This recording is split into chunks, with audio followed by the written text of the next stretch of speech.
Everything that lives is designed to end. We are perpetually trapped in a never-ending spiral of life and death.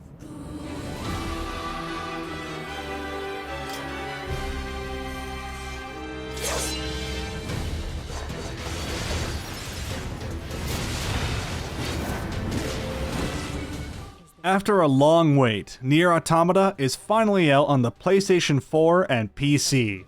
As a longtime fan of Yoko Taro, the director of Drakengard 1, 3, and the original NieR, I've been excited to see what he and Platinum Games had in store for this title.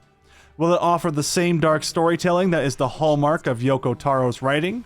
Will this finally be a Yoko Taro game that plays well and runs well?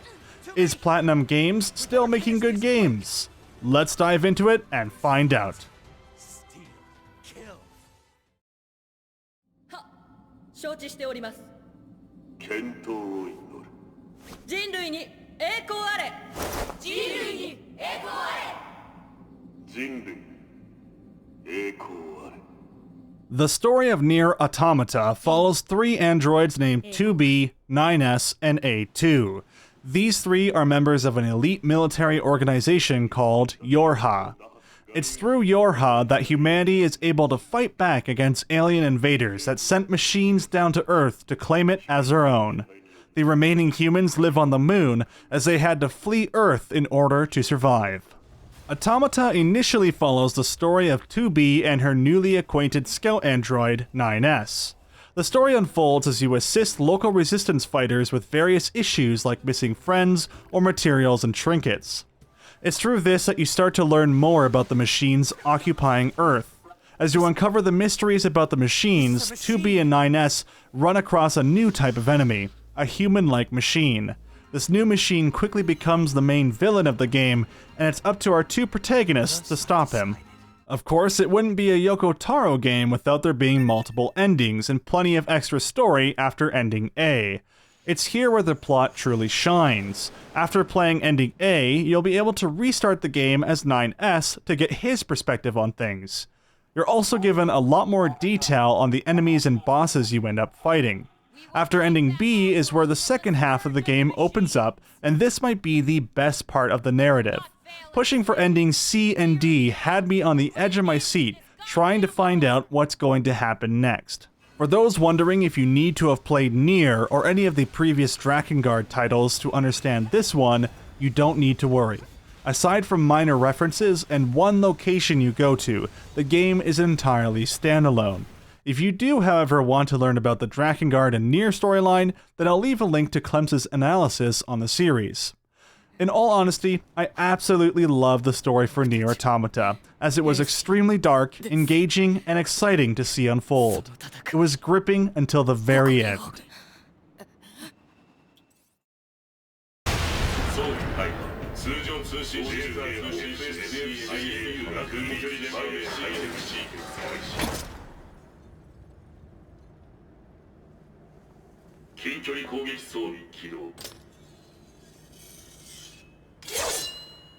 Platinum Games is one for frame rate over visuals. Unfortunately, NieR Automata has frame rate issues for many users on PC. The PS4 version also reportedly suffers from frame rate drops as well.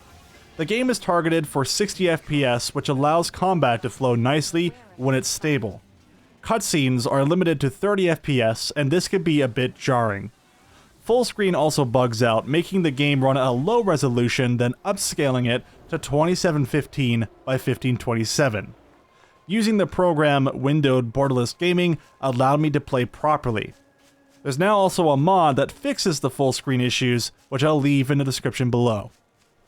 It seems to me that the PC port didn't have much time to be worked on before it had to be released on Steam. Platinum have already stated they are working hard to investigate and fix these issues as soon as possible, but at the time of making this review, there is no patch as of yet. Visually, the game looks quite beautiful from afar.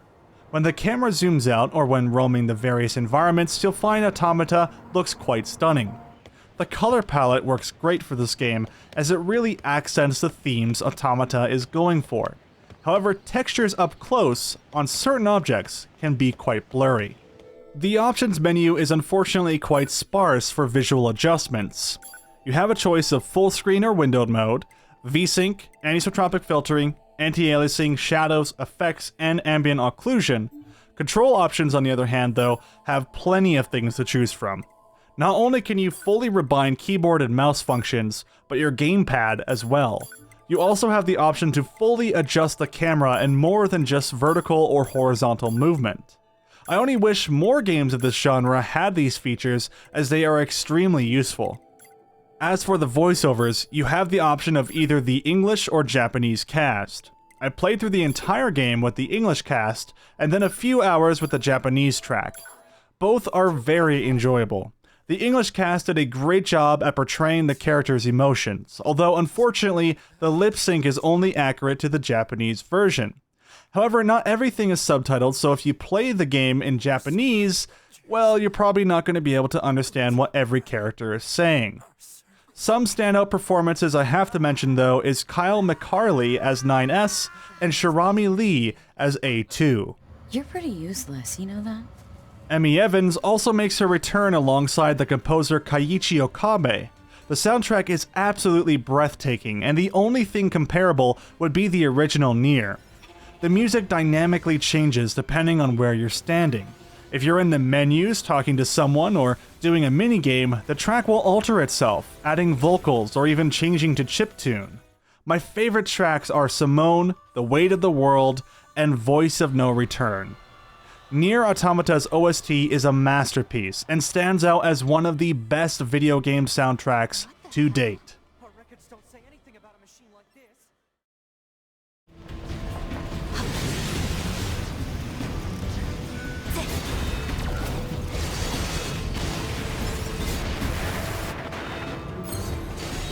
Taking the gameplay mechanics of the original NieR, Platinum Games set out to finally create a Yoko Taro experience with combat that feels great to play. There's an expansive amount of weapons and combinations you can equip for your own playstyle. Each of these weapons can also be upgraded to improve damage output. Alongside you is your companion pod. You can hold down the fire button to rapid fire or tap it to get big bursty damage. It can also lock on if you're playing on normal or easy, however this will render the device inaccurate at medium to long range. You can also equip pods with a wide assortment of abilities to aid you in combat. The combat feels very much like a mix of NieR, Bayonetta, and some Metal Gear Rising as well. You can dodge at the perfect time to get special attacks against enemies. You have your heavy and light attacks that combo with each other, and depending on the weapons you choose, you'll be able to perform different sets of combos. You can create 2 weapon sets to change on the fly, each consisting of a weapon for light attacks and another for heavy. You have light swords, great swords, lances, and fist-type weapons, each with their own advantages and disadvantages. There's also flight units you get to use on occasion. These segments are full of bullet hell insanity. The controls are the same as on foot, so it's extremely easy to get into. These segments never overstay their welcome, and they keep the game fresh and exciting. The side-scrolling and top-down segments are also quite fun, and they can make for some pretty interesting gameplay scenarios. There's also an upgrade system for your characters in the form of plug-in chips. These chips allow you to buff your character the way you see fit. You can add auto-healing mechanics when out of combat, or add bullet time to your perfect dodges. There's plenty of options and each plug-in chip can be upgraded. Once they hit +6, they can get pretty insane.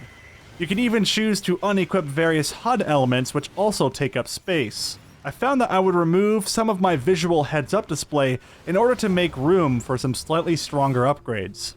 Automata is an open-world experience, but the world doesn't feel too big, and there's always something to do. Each area is just the right size, and they all feel very distinct from one another. There's also a fast travel system you can access through terminals. These terminals are the only way you can save. If you die, you'll be returned back to the most recent terminal you saved at.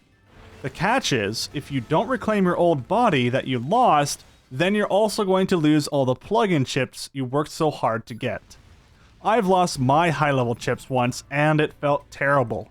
Thankfully, it wasn't too difficult for me to get similar, if not better gear than before. Lastly, I have to mention the bosses. They are absolutely insane and extremely fun to fight. There's a mixture of bosses you fight on foot and in the air utilizing your flight unit. Some bosses feel like standard fare, but you'll know it when you run across the top quality ones that combine the storytelling and design of Yoko Taro with brilliant mechanics by Platinum. These are some of the most enjoyable battles I've had in a game in a long time. Kill me, do it. Kill me, do it. Kill me, coward. Kill me, kill me, kill me. Overall, NieR Automata stands among one of my favorite games of all time. It does a lot with the narrative and gameplay design that took me by complete surprise. The gameplay is full of options to tailor the experience to your liking. The bosses and soundtrack are phenomenal, and the story will leave you with a sinking feeling in your stomach. The performance issues are a problem on PC, although those issues are easily fixed by a mod and hopefully will be patched out soon. If you've never experienced a Yoko Taro game before, then this is the time to do it. I give NieR Automata a 5 out of 5. I'll get you for this.